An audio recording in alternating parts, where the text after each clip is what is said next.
c'est d'environ de midi, midi 30. Il faisait chaud. Alors moi, j'ai compris que le jour J est arrivé. Mais je me suis posé 2 questions. Est-ce que je vais mourir et être un disparu qu'on ne sache pas si je suis mort ou où je suis allé? Première question que je vais poser. Deuxième question, dans cette foule, est-ce que je vais essayer de courir, aller partir et qu'on me tire dans le dos, que je meure comme un lâche? J'ai dit non. Là-bas, j'ai dit, il faut que je sorte, comme j'ai dit à mon épouse, que je suis psychologiquement préparé, je vais sortir du lot et aller droit vers les militaires qui sont en train de tirer. Si je tombe, quel qu'en soit le constat, ces milliers de personnes qui sont là ne vont pas toutes mourir. Au moins, une personne parmi elles pourra dire que j'ai vu Dr Keïta tomber. C'est ainsi que j'ai pris cette décision et j'ai récité ma prière, Ayat al-Kursi. Je suis sorti. J'ai fait, à peine je faisais 4 mètres, effectivement, que quelqu'un élève mon nom. J'étais déjà satisfait. Je me suis rendu plus tard compte que c'était M. Ali Ouba, à l'époque secrétaire fédéral de l'UFDG de Ratoma, qui a été honorable député. Il a élève mon nom. Docteur Keïta, ils vont te tuer, ils vont te tuer. Mais déjà, l'adrénaline était montée et j'étais psychologiquement préparé. Mais comme par la grâce de Dieu, j'ai fait 5 mètres, j'ai continué. Les militaires aussi qui étaient en face, ils étaient déjà à 30 mètres comme ça, 30 à 40 mètres, ont arrêté de tirer. Alors, je suis venu jusqu'à leur niveau. Arrivé à leur niveau, tout le monde est resté derrière, personne n'a bougé, et chacun voulait qu'est-ce qui va m'arriver. Bon, moi j'ai continué, je suis allé, et arrivé à leur niveau, ils m'ont demandé, il y a un qui a pris ma main, qui êtes-vous? J'ai dit non, je suis médecin, moi je suis médecin. Qu'est-ce que vous faites là, comme médecin? Alors il me tire par la main, en arrachant ma montre, et la clé de la voiture que j'avais été tombée, il me tire, nous sortons, il me dit de monter dans le véhicule. Il y avait un camion militaire, où certains déjà étaient là-dedans. Quand vous sortez le petit portail, c'est la porte de l'annexe qui vient sur la route. À peine sorti, il me dit de monter dans le camion. J'ai compris que là, ce n'est pas une bonne chose. J'ai dit non. Et le fait de dire non, celui qui était à côté de lui, un militaire aussi, qui portait un casque de guerre, grand fort, il a pris un gros bois, il avait un bois, les bois de chauffe, qu'on appelle communément Kinsi, avec, vous comprenez ce que c'est une fiche-là, ce n'est pas des bois ronds, c'est des bois pratiquement triangulaires, qui sont vraiment très offensifs. Il a pris ce morceau, ce bois très gros, pour me taper, il voulait taper fortement ma tête, certainement pour m'assommer. C'est là que j'ai mis ma main, parce que j'ai eu un réflexe, quand même, étudiant à Cuba, j'ai fait le judo, j'ai fait le karaté, quand même. Je sais quand vous êtes en danger, il faut vous sauver. Et il faut essayer de vous protéger. Donc j'ai mis ma main comme ça, ma main droite, et j'ai entendu un craquement sur ma main, parce qu'il m'a frappé fort. C'est là, c'est ce que vous voyez comme ça. J'ai eu ma main fracturée. Il m'a frappé très fort. Le bruit était tellement fort que j'ai entendu le craquement, mais ma tête n'a pas été atteinte. C'est ma main qui a été cassée. Je ne me suis pas limité là, et j'ai continué malgré tout. Et comme il était derrière moi, l'autre m'avait déjà lâché, il m'a tapé encore dans le dos. C'est là où ce bois a déchiré ma chemise et a entaillé mon dos. Il continuait. Je voyais à droite, à gauche, des gens qui tombaient. Alors moi, si c'est la main qui est cassée et je tiens encore debout, je ne savais pas où j'allais tomber. Mais je meurs. Quand vous quittez le portail, vous savez, en face, il y a en face un arrêt bus. Quand vous sortez de l'annexe, en face de vous, il y a un arrêt bus. Sur cet arrêt bus, il y avait un civil. C'est le seul civil que j'ai vu qui n'était pas des manifestants. Grand, fort, il était assis, arrêté comme ça, au niveau de cet arrêt de bus avec un militaire avec arme prête à tirer à côté. Je sors, je traverse, il me prend la même griffée, ici, ma poitrine, et je ne rentre pas dans certains détails parce que nous sommes une nation. Dieu a fait qu'il n'a pas donné ordre de tirer sur moi, j'ai continué. Il m'a laissé, j'ai continué. Donc, je suis allé vers l'Andrea. Pour moi, c'était aller à l'Andrea, vers les sultans, continuer à Dixine, où j'avais laissé mon pick-up avec mon garçon. Quoique, je n'avais pas déjà la clé. Donc, à quelques 100 mètres de la route principale là, immédiatement, toutes les portes étaient fermées. Il n'y avait personne dans la rue, sauf des militaires parsemés. Pour moi, je me dis, est-ce que je vais arriver jusqu'à Dixine? Parce que c'est sûr et certain, d'ici là, quelqu'un certainement m'abattrait. Mais peu importe déjà, je suis moralement prêt pour cela.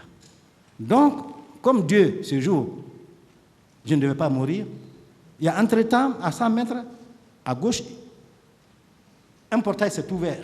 Je crois que l'intéressé voulait voir ce qui s'est passé. Et moi, je viens en ce moment, il me voit civil, avec la chemise dans le lambeau, il me dit, sauvez. Ils m'ont fait rentrer.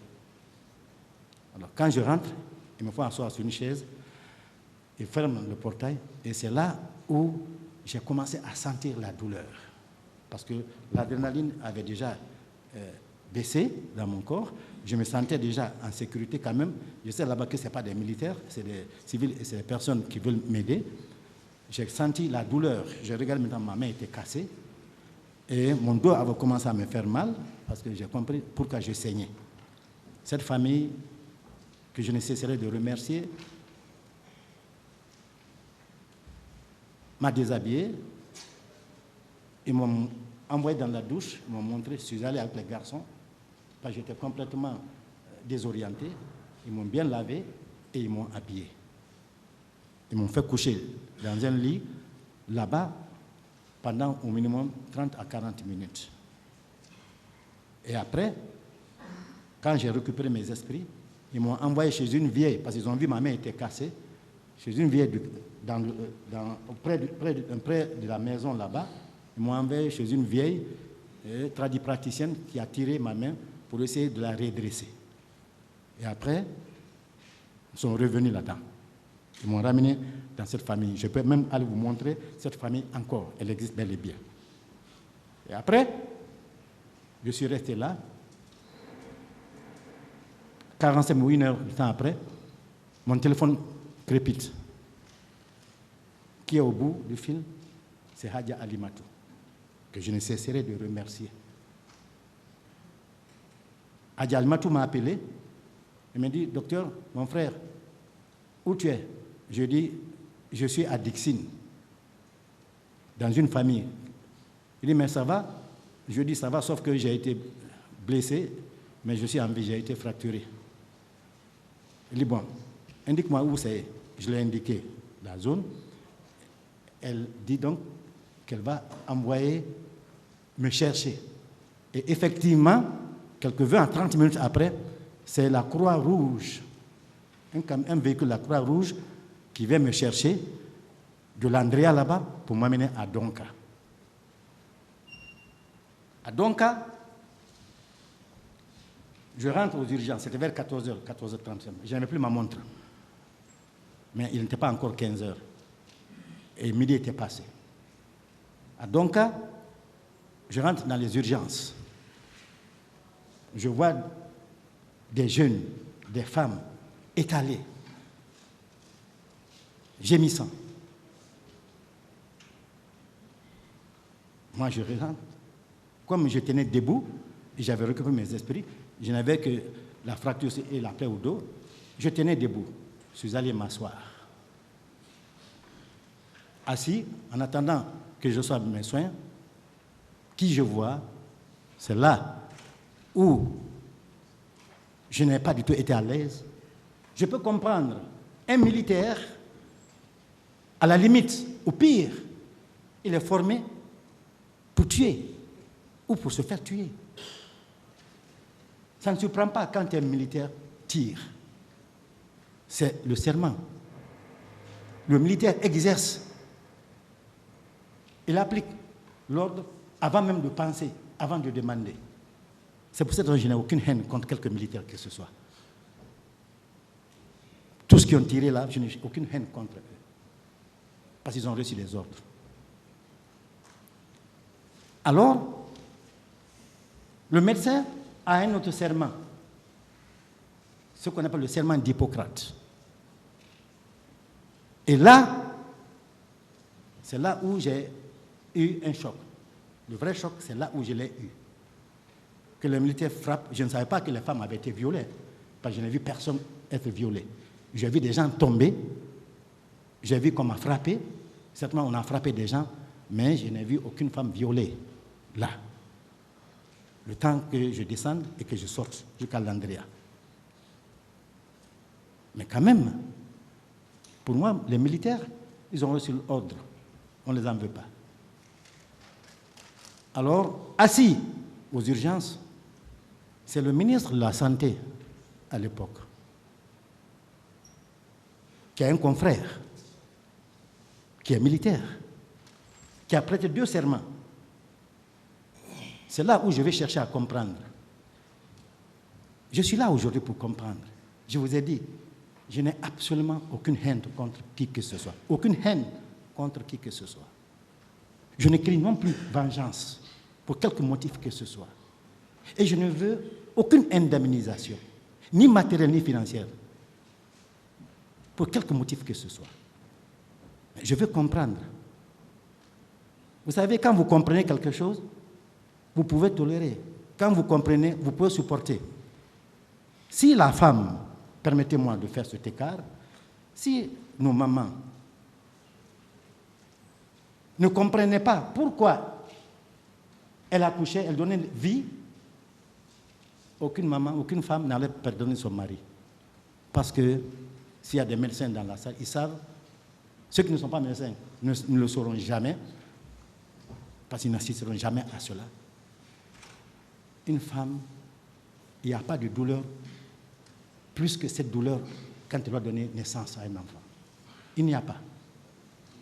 Mais la femme accouche 2 ans après, elle prend autogrossesse, elle accouche, parce qu'elle comprend pourquoi. Quand vous comprenez, vous pardonnez.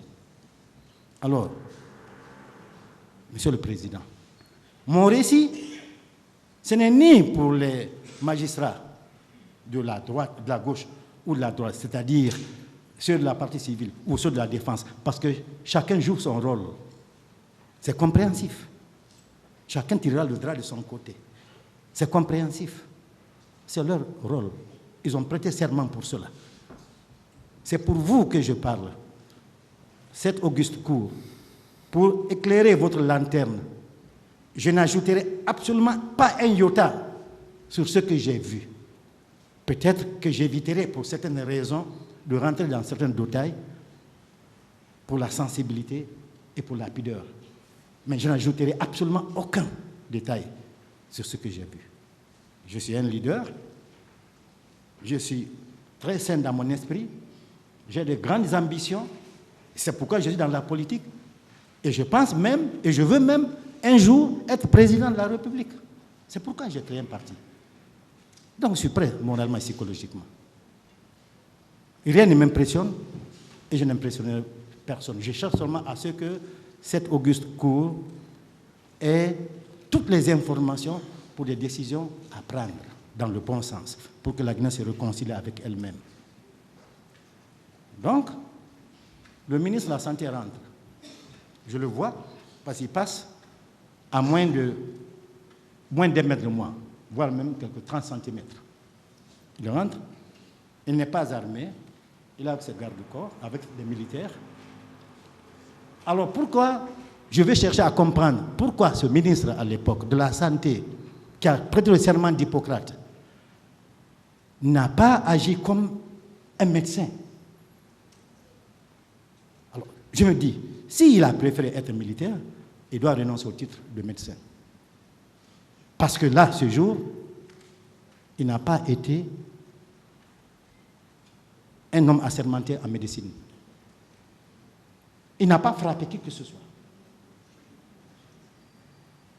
Il n'a pas tiré sur qui que ce soit. Mais il n'a pas eu la pitié qu'un médecin doit avoir face à ceux qui souffrent. Nous, les médecins, il est dit que même pendant la guerre, votre ennemi, vous savez, qui a tué peut-être votre famille, vient blesser, vous devez le soigner. Votre ennemi. À plus forte raison, des compatriotes qui sont sortis, rien que pour manifester pour exercer leurs droits et manifester, en un mot, leur position. Le ministre de la Santé n'a pas eu le regard qu'il devait avoir envers nous, parce que j'étais parmi les blessés. Il n'a pas compati à notre peine. Il n'a pas compati à notre douleur. Il n'a pas cherché à nous caresser, à nous dorloter, à nous rassurer. Il n'a pas cherché à nous rassurer. Et ce qui nous a encore ahuri, qui m'a ahuri, c'est que des militaires qui l'accompagnaient, certains donnaient des coups de pied à ceux qui étaient hachés. Lui, il n'a pas donné de coups de pied. Il n'a pas frappé. Mais il n'a pas eu cette attitude. À part du moment que lui-même rentre et réprimande ceux qui sont là, pourquoi vous êtes allés, pourquoi vous êtes sortis? Pourquoi? Non. Et c'est ce qui a donné le courage aux autres d'agir comme ça. Alors, ayant vu cette attitude, j'étais assis. Moi-même, je me disais, je suis en insécurité. Heureusement, comme tout dépend de Dieu, dans le lot des médecins qui étaient de garde ce jour, il y avait un jeune homme, docteur Kouyaté, qui était le médecin-chef de garde des urgences ce jour, le 28 septembre 2009 à Donka, qui avait travaillé avec moi dans la zone diamantifère de Arédor. Dans le lot, comme il venait pour voir les malades, il m'a reconnu. Il dit, docteur, grand frère, tu es là? J'ai dit, tu es là? J'ai dit, oui, je suis là. C'est Dieu qui a voulu. Bon. Immédiatement, par solidarité médicale, il a envoyé un jeune qui aujourd'hui est un des plus grands orthopédistes que nous avons, c'est Dr Moustapha Diallo. À l'époque, il était simple étudiant, il y a 13 ans de cela. Il a envoyé ce jeune, parce que lui était donc coordonné les activités, il a envoyé ce jeune médecin, étudiant en médecine, s'occuper de moi pour m'envoyer faire la radiographie. Donc, ils m'ont envoyé faire la radio. Nous avons traversé les urgences, sortir, aller à la radio Donka. C'est là où on a fait la radio, on a vu que effectivement il y avait la fracture bien présente. Nous sommes revenus et l'attitude des militaires nous a effrayés. Et parce que les médecins même réagissaient. Alors c'est ainsi que mes collègues, docteur Kouyaté, qui était de garde, a dit, docteur, ce que nous voyons là, il faut, comme tu es médecin, il faut que tu portes une blouse blanche. Il faut que tu portes une blouse, parce que tu es médecin, et que tu viennes avec nous aux urgences. Parce qu'on ne sait pas qu'est-ce qu'ils veulent. Il vit, il est là, le docteur Kouyaté. Et le jeune homme qui est aujourd'hui un spécialiste en traumatologie, Moustapha Diallo, est là. Donc, docteur Kouyaté m'envoie dans le bureau des urgences. Malgré ma main fracturée, il me donne une blouse pour que je passe comme médecin de garde. Imaginez-vous, c'était donc vers 15 heures maintenant. Il me donne une blouse et il envoie un traumatologue, on met ma main dans le plâtre et malgré tout, je porte une blouse. Mais à travers la blouse, si on observait bien, on voyait le plâtre. Alors, on m'a dit donc, fais attention, ne sors pas, parce qu'on peut voir et on peut comprendre. Un médecin blessé, un médecin avec le plâtre, il ne doit pas venir au travail. Surtout sur votre main droite. Donc, restez. Effectivement, je suis resté aux urgences là, et je voyais des militaires qui rentraient et qui sortaient.